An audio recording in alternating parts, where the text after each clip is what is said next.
믿음과 착한 양심을 가지라. 어떤 이들이 이 양심을 버렸고 그 믿음에 관하여서는 파선하려느니라. 아멘. 찬양대 찬양하도록 하겠습니다.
믿음은 두 가지 측면이 있습니다.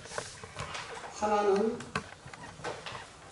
내가 하나님을 믿습니다. 하나님을 신뢰함으로, 의지함으로, 사랑함으로, 내게 대한 하나님의 뜻을 순종함으로 내 삶을 통해서 하나님의 뜻이 이루어지며 하나님의 섭리 역사가 이루어지며 성령의 열매가 맺혀져 가는 것, 그야 하나님께 대한 믿음입니다. 그리고 삶의 현장에서 믿을 수 있는 사람, 신실하고 깨끗하고 선하고 의로워서 사람들에게 야, 부민교회 암계 장로는 믿을 수가 있어, 부민교회 암계 권사는 믿을 수가 있어. 지금 세상에 믿을 수 없는 사람이 너무 많은데 내가 그 권사님 만나니까 너무 은혜롭고 너무 참 자애롭고 너무 선하고 사랑이 많아서 참 내 그 권사님에게 은혜를 많이 받아서 내 그 권사님 참 믿고 존경해. 그 사람이 믿음의 사람이죠. 안 그렇습니까? 근데 믿음의 사람이 교회를 열심히 다닙니다. 거짓됩니다. 추합니다. 악합니다. 잔인합니다. 그러면 믿음의 사람이라고 말할 수 있겠습니까? 없겠습니까? 믿음의 사람이라 말할 수 없습니다. 교회 다닌다고 해가지고 저 사람 믿을 수 있겠거니 하고 결혼을 했는데 하는 행동을 보니까 도저히 믿을 수가 없습니다. 나는 내 남편을 도무지 믿을 수가 없어. 나는 내 아내를 도무지 믿을 수가 없어. 어떻게 되겠습니까? 믿음의 사람이라 말할 수 없을 겁니다. 우리 사회는 믿음으로 근거해서 서로 이를 신뢰하며 살고 있습니다. 그런데 내가 병원에 갔는데 어떤 병원의 의사가 믿을 수 없는 의사가 있습니다. 환자들에게 잔인하게 환자를 해치는 그런 의사가 있습니다. 또 어떤 간호는 이렇게 주사를 놓으면서 뉴스에 봤죠. 독극물을 이렇게 주사하고 이렇게 사람을 해치는 그런 간호원이 있습니다.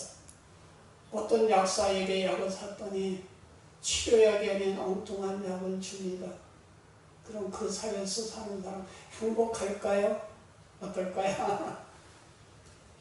학교 선생을 만났는데 그 선생을 믿을 수가 없습니다. 부모가 아이를 믿고 맡길 수가 없습니다. 교회에 다니는데 도저히 그 교회 목사 믿을 수가 없는 사람입니다.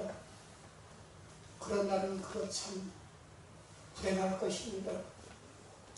믿음의 사람이 된다는 것은 내가 하나님을 믿기도 하지만 하나님을 믿음으로 선하고 깨끗하고 진실하고 자비하고 온유하고 겸손해서 모든 사람들이 저 사람은 인정할 수 있어. 저 사람을 믿을 수가 있어. 이 시대에 저 사람과 같은 사람이 진짜 의인이야. 그렇게 인정받을 수 있는, 존경받을 수 있는 그 사람이 믿음의 사람이다 하는 것입니다. 그러니까 우리가 믿음의 사람이라면 하나님 믿습니다. 그 말만 할 것이 아니라 내가 믿음의 사람이기 때문에, 하나님의 자녀이기 때문에, 하나님께서 나를 세상의 빛으로 세워주셨기 때문에, 하나님께서 나를 세상의 소금으로 만들어주셨기 때문에, 왕같은 제사장으로 이 세상을 맡겨주셨기 때문에 모든 사람에게 신뢰를 받을 수 있는 그런 사람이 되어지는 것이 믿음의 사람이라 하는 것입니다. 그러니까 저는 우리 국민교회 모든 성도들이 이런 분들이 되시기를 늘 소원합니다. 아멘. 그리고 이런 사람이 되기 위해서 이 말씀을 날마다 전하는 것입니다. 그러니까 이스라엘 사람들이 자녀에게 늘 교육하기를, 우리나라는 너 세상에서 공부를 잘해라, 성공해라, 뭐가 되라, 그렇게 가르친다고 하는데, 이스라엘 사람들은 자녀들에게 너 세상 사람들에게 인정받는 사람이 되라, 존경받는 사람이 되라, 그것을 가르친다고 했죠. 그 말은 뭡니까?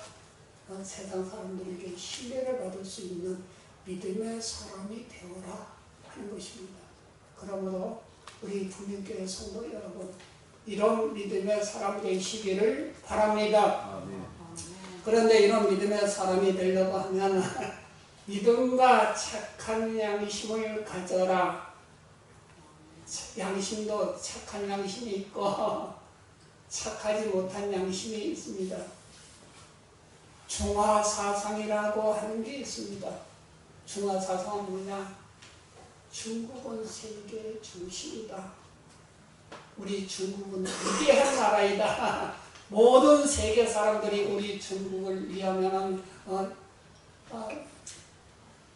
좋은 사람이고, 우리 중국에게 조금만 해를 끼쳐도 못된 사람이다. 이번에 중국 대사가 이재명 씨를 불러다 놓고 가르친 게 그거 아니에요. 15분 동안 이렇게 섰던 그 사람들은 자기를 위하는 건 그게 위대한 중국이기 때문에, 중국이 세계의 중심이기 때문에 자기를 위하는 게 그 사람들에게 잘하는 겁니다.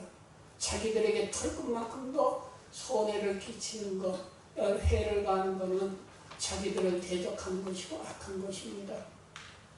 그 양심도 그런 양심이 있습니다. 타인이 어찌됐든지 내가 중심입니다. 모든 게 나를 위하라고 합니다. 그게 악한 양심이죠. 그건 양심이 없는 거죠. 착한 양심은 뭡니까? 착하다 하는 건 뭡니까? 우리가 어떤 사람을 착하다고 합니까? 다른 사람이 나한테 잘해주면 저 사람 착하다. 조금 나한테 못해줘도 조금 기분 나쁘게 해주고 조금 나한테 좀 엄격하게 하고 조금 나한테 섭섭하게 하면 뭐라고 합니까? 그 사람 못됐다. 그렇게 하잖아요. 여기 착한 양심이라 네 중심으로 살지 말고 타인 중심으로 살아서 하나님의 사랑으로 모든 사람을 상대를 해서 그 사람들이 바라볼 때 그 사람들이 느끼기에 저 사람은 착한 사람이다. 저 사람은 선한 사람이다. 저 사람은 하나님의 사람이다.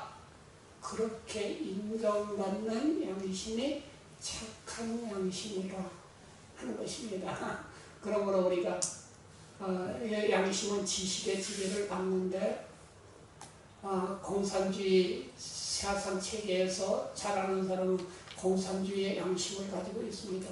불교를 교육받고 자란 사람은 불교계의 양심이 있습니다. 우리 기독교는 또 이 기독교 신앙으로 자랐기 때문에 기독교의 양심을 가지고 있습니다. 그 지식의 지배를 받기는 하지만 착한 양심이라고 하는 것은 나를 자아를 버리고 타인을 먼저 생각해서 타인의 입장에서 바라보고 행동하는 것을 가리켜서 착한 양심이다. 우리 하나님이 자비하다고 하시는 것은 하나님의 입장에서 볼 때 사람이 하나님 당신을 배반하고 하나님을 멸시하고 무시하고 하나님을 떠나서 악행을 저지르면 마땅히 죽어야 합니다. 영원히 저주를 받아야 합니다. 영원한 사망 가운데 처해야 합니다. 그런데 그 하나님께서 그 인간들을 참 잘됐다. 내가 그렇게 사랑했는데 내가 겉으로 내 형상대로 내 모양대로 만들어 놓고 에덴의 동산에 두었더니 내가 먹지 말라고 하는 선악과를 먹더니 그렇게 되었다. 참 영원히 너 비참하게 살아라. 하나님 당신의 입장에서는 바라보지를 아니했다.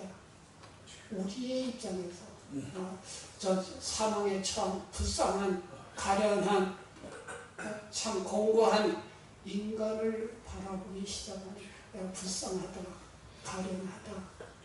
내가 자비를 베풀어야 되겠다. 그 하나님이 우리를 찾아오시니까 하나님은 선하신 겁니다. 착하신 것입니다. 하나님은 얼마든지 우리를 무시하고 사실 수도 있지만 당신의 모든 자존심과 모든 체면과 모든 부여와 모든 위신과 다 내려놓고 찾아오셨는데도 얼마나 멸시받았습니까? 얼마나 천대받았습니까? 얼마나 무시를 받았습니까?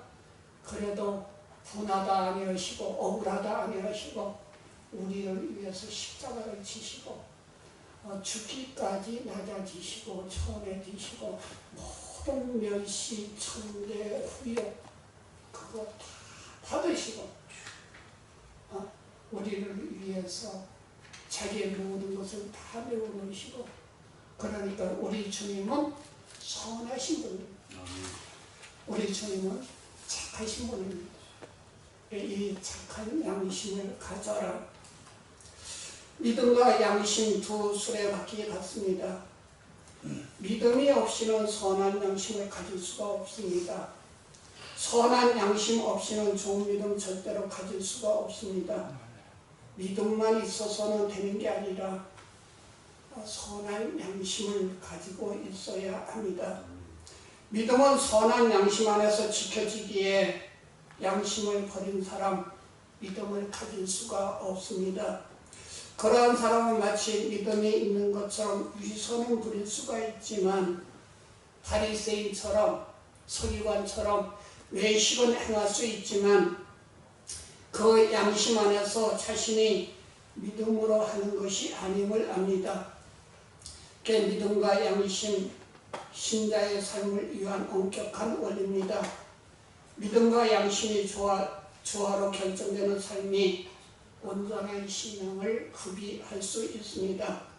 안전하게 항해에 도착하려면 신앙의 수집과 양심의 수평의 행로의 법칙을 삼아야 합니다. 신앙과 양심 모두 하나님 향해 있어서 둘 중에 하나라도 고장나면 성도가 이 땅에서 거룩하고 경건하게 선하게 의롭게 진실하게 살아갈 수가 없습니다. 믿음의 선한 양심, 믿음과 양심을 버리지 않는 것입니다. 믿음을 지키기 위해 양심을 버린다 있을 수가 없습니다. 양심을 저버리는 것, 믿음의 실패를 가져옵니다. 양심을 버렸고 믿음에 관하여는 파선하였느니라. 양심을 버리면 믿음을 지킬 수가 없다 하는 것입니다. 우리 인간관계에서 그렇습니다. 양심을 써야 믿음을 지키는 건데 돈 욕심에 자기 알량한 이런 저런 것 때문에 자기 양심을 버립니다. 그럼 그 사람은 믿음을 버리는 겁니다. 안 그렇습니까? 양심을 지켜야 믿음을 지킨 겁니다. 그런데 우리는 믿음의 사람이 양심을 지키지 못하면서 나는 믿음의 사람이다 그렇게 말하는 경우가 너무 많습니다. 아닙니다. 양심을 버리면 믿음을 버린 것이다 하는 것입니다. 믿음과 양심 서로 밀접한 관계가 있습니다. 마음과 지성, 경험과 지식, 심리와 이성 하나의 끈으로 묶여 있어야 합니다. 사람의 양심이 파괴되면 도덕적 부패와 함께 영적 파멸까지 초래하게 되고 양심이 파괴되면 믿음도 포류하고 깨어짐으로 믿음의 파멸을 막기 위해서 성령으로 거듭난 양심, 진리의 믿음을 가져야 합니다. 믿음 없는 양심 공허합니다.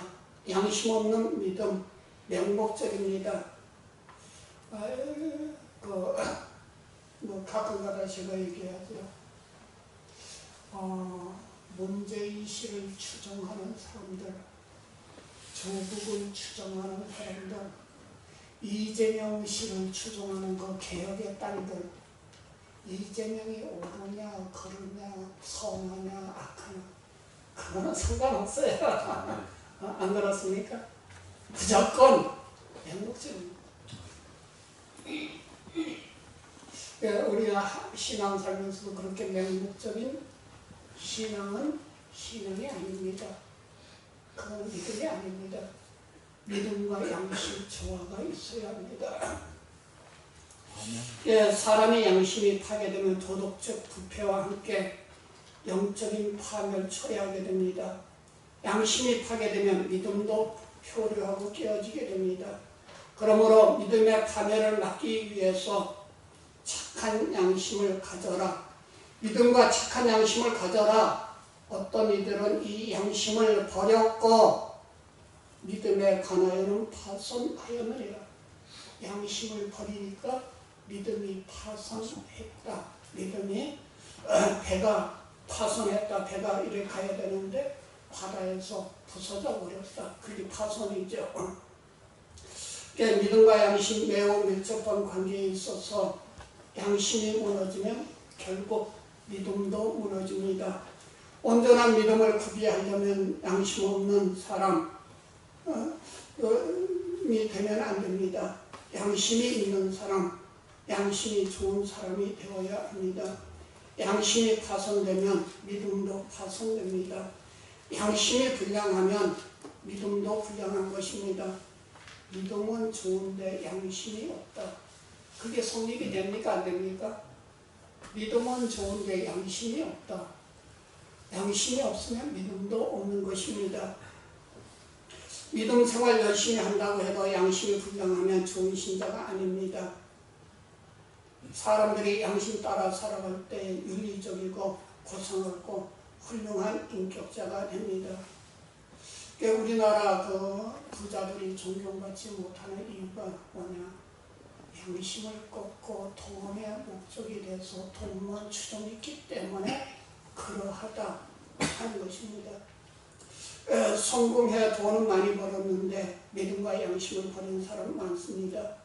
명예와 권력은 얻었는데 믿음과 양심 잃어버린 사람이 많습니다. 성도는 좋은 믿음뿐만 아니라 좋은 양심의 소유자들이 좋은 성도입니다. 세상의 풍조에 따라 세상이 그러니까 양심은 좀 꺾어야 돼. 어떻게 그 양심을 지키며 살아갈 수 있어? 그렇지 않습니다. 하나님이 인간 역사의 주인이심을 고백하는 믿음이 있기에 중심을 잃지 않습니다. 저울 양쪽에 있는 믿음과 양심의 줄을 얹어서 평행선을 이루어야 합니다. 양심이 밝으면 믿음도 밝고 양심이 어두우면 믿음도 어둡습니다. 양심이 있으면 믿음이 있고 양심이 없으면 믿음도 없습니다.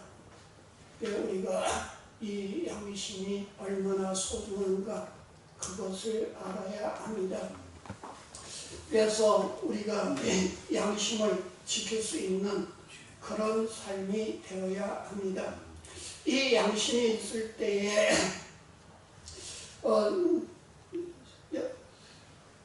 우리 안에 내주하신 성령님께서 하나님이 요구하시는 것을 양심을 통해서 하나님의 뜻과 음성을 깨닫습니다. 양심을 통해서 성령이 내게 감동하시는 것을 깨닫습니다. 또 양심이 있을 때 자기를 바로 살펴볼 수가 있습니다. 믿음 없이는 바른 양심 가질 수 없고 자기에 대해서 바로 깨달을 수가 없습니다. 우리가 양심이 없는 그런 사람이 되면 안 된다 하는 것입니다. 각 사람의 운명은 각자의 믿음과 양심에 따라 결정이 됩니다. 성령이 지배하시는 선한 양심, 하나님 뜻에 맞춰 복되게 살고 마귀가 지배하는 악한 양심은 화인 맞아서 감각이 무뎌지고 더러워져서 불행을 만들고 삽니다. 그 사람은 양심이 없기 때문에 자기가 악을 행해도 옳은 줄 압니다. 바른 줄 압니다. 아무런 가책이 없습니다. 이번에 민주당의 어떤 사람이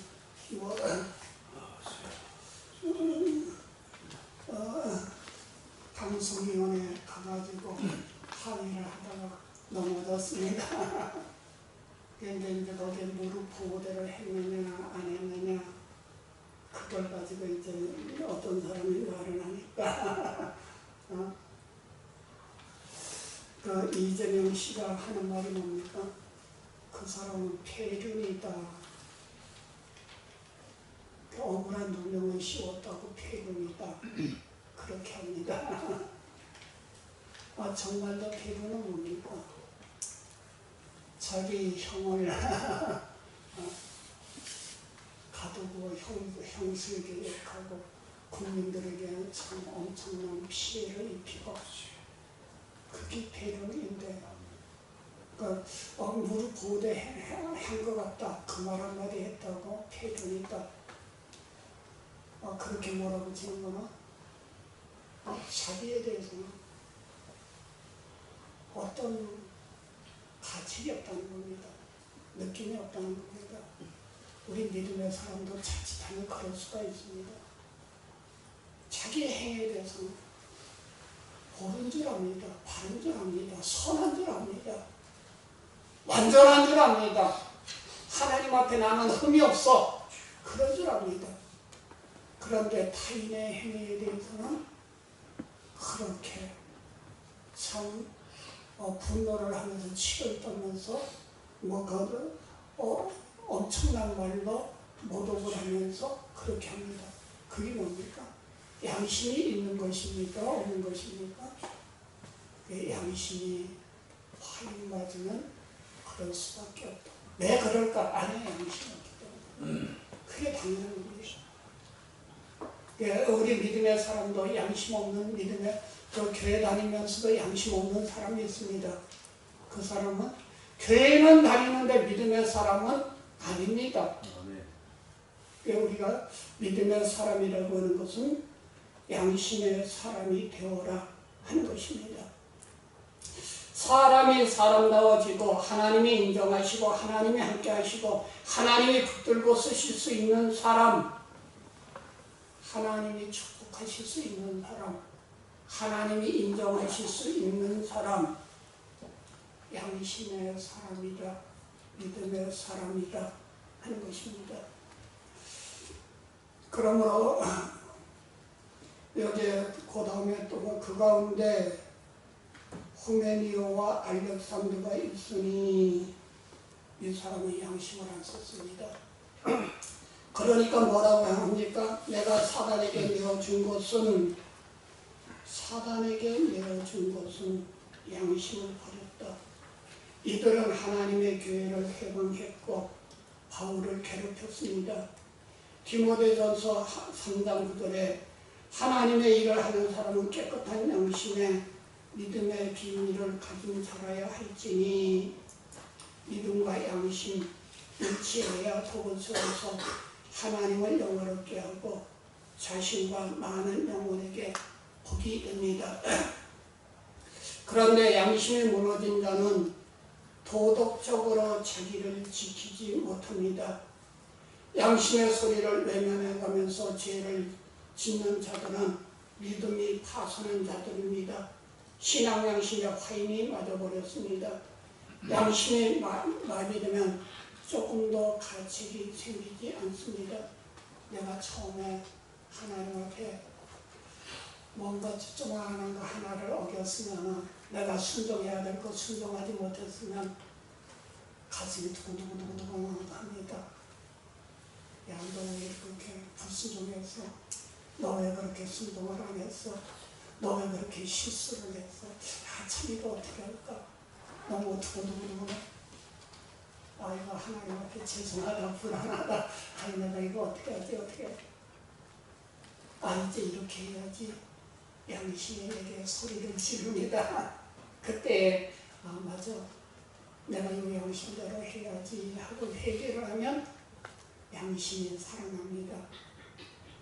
양심이 살아납니다. 힘이 있습니다. 그러면 또 하나님이 함께 하십니다. 그런데 그때 그 양심의 소리를 꺾습니다. 짓밟습니다. 그러면 양심이 화인 맞습니다. 화인 맞는다는 건 뭐냐? 이 불르다 사람의 세포가 이렇게 딱 찢어지면 그 다음에는 바늘로 찔러도 아프지가 않습니다.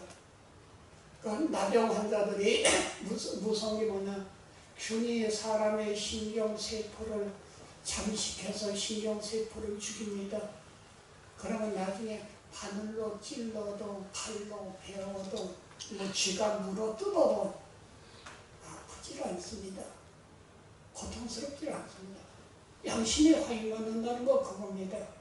처음에는 조그마한 거 하나 잘못했는데 가책이 돼갖고 두근두근 하면서 어쩔까 두렵다. 이거 내가 얼른 고쳐야 되지, 순종해야 되지. 그러는데 그 양심의 소리를 내가 무시하고 짓밟아버리면 그 다음에는 그것보다 더 큰 죄를 져도 불의를 행해도 악을 행해도 잔인하게 행해도 내 마음에 아무런 가책이 없습니다. 느낌이 없습니다. 나는 잘했다. 나는 옳다. 바르다. 그것이 뭐냐? 양심의 화인 맞은 사람이다 하는 것입니다. 그래서 그 가운데 후메네와 알렉산더가 있으니 양심을 버린 사람이다. 믿음이 파손한 사람이다. 양심이 하인받은 사람이다 하는 것입니다. 우리 교회 성도 여러분은 선한 양심을 지키십시오. 마음에 갇히기 될 때마다 하나님 잘못했습니다. 고치십시오. 비록 그대로 완전하게 살지는 못할지라도 믿음을 지키며 착한 양심을 지키면서 살려고 애를 쓰면 하나님이 긍휼히 여겨주십니다. 하나님이 도와주십니다. 하나님이 함께 해주십니다. 그래, 내가 믿음을 지키고 착한 양심을 가지려고 애를 쓰니 내가 도와줄게. 내가 함께 해줄게. 내가 너를 지켜줄게. 내가 너의 손을 잡아서 인도해줄게. 그런 사람이 되면 실족하지 않습니다. 제가 가끔가다 말씀드리지만 사울과 다윗을 비교해보면 사울보다는 다윗이 훨씬 더 잔인합니다. 훨씬 더 무서운 죄를 졌습니다. 그런데 다윗은 용서함을 받았고 사울은 버림받은 이유가 뭐냐? 사울에게 사무엘이 찾아갔습니다. 이야기를 합니다. 그런데 사무엘에게 강청을 합니다. 내가 잘못했을지라도 백성들 앞에서 나의 왕됨을 나의 위신을 나의 체면을 깎지 말아주시오. 안 그러면 당신 죽습니다. 회개를 안 했습니다. 그런데 다윗은 어떠했느냐? 그때 당시로는 사무엘 같은 위대한 선지자가 찾아간 게 아닙니다. 이름도 없는 어디에서 저 시골에 이렇게 하는 나단 선지자가 찾아가서 왕이시여 하면서 양에 대한 비유를 하니까 눈물을 흘리며 당신이 그라 하니까 눈물을 흘리며 회개를 하니까 그 양심이 꺾지를 않았단 말이죠. 그 양심의 소리로 외면하지 않았다는 거예요. 나단 선지자가 외치는 그 소리를 외면하지 않고 눈물을 흘리며 회개하니까 하나님이 그는 긍휼히 여기시고 용서를 하시고 붙드시고 다윗을 만나니까 내 마음에 합한 자라 인정해 주시고 그를 통해서 당신의 역사를 이루어 가셨다 하는 것입니다. 아멘. 네, 지금 이 시대에 우리가 믿음이 파산하고 있습니다. 양심이 점점 무뎌져가고 있습니다. 이런 시대에 우리가 믿음과 착한 양심을 지키는 저와 여러분 되시기를 바랍니다.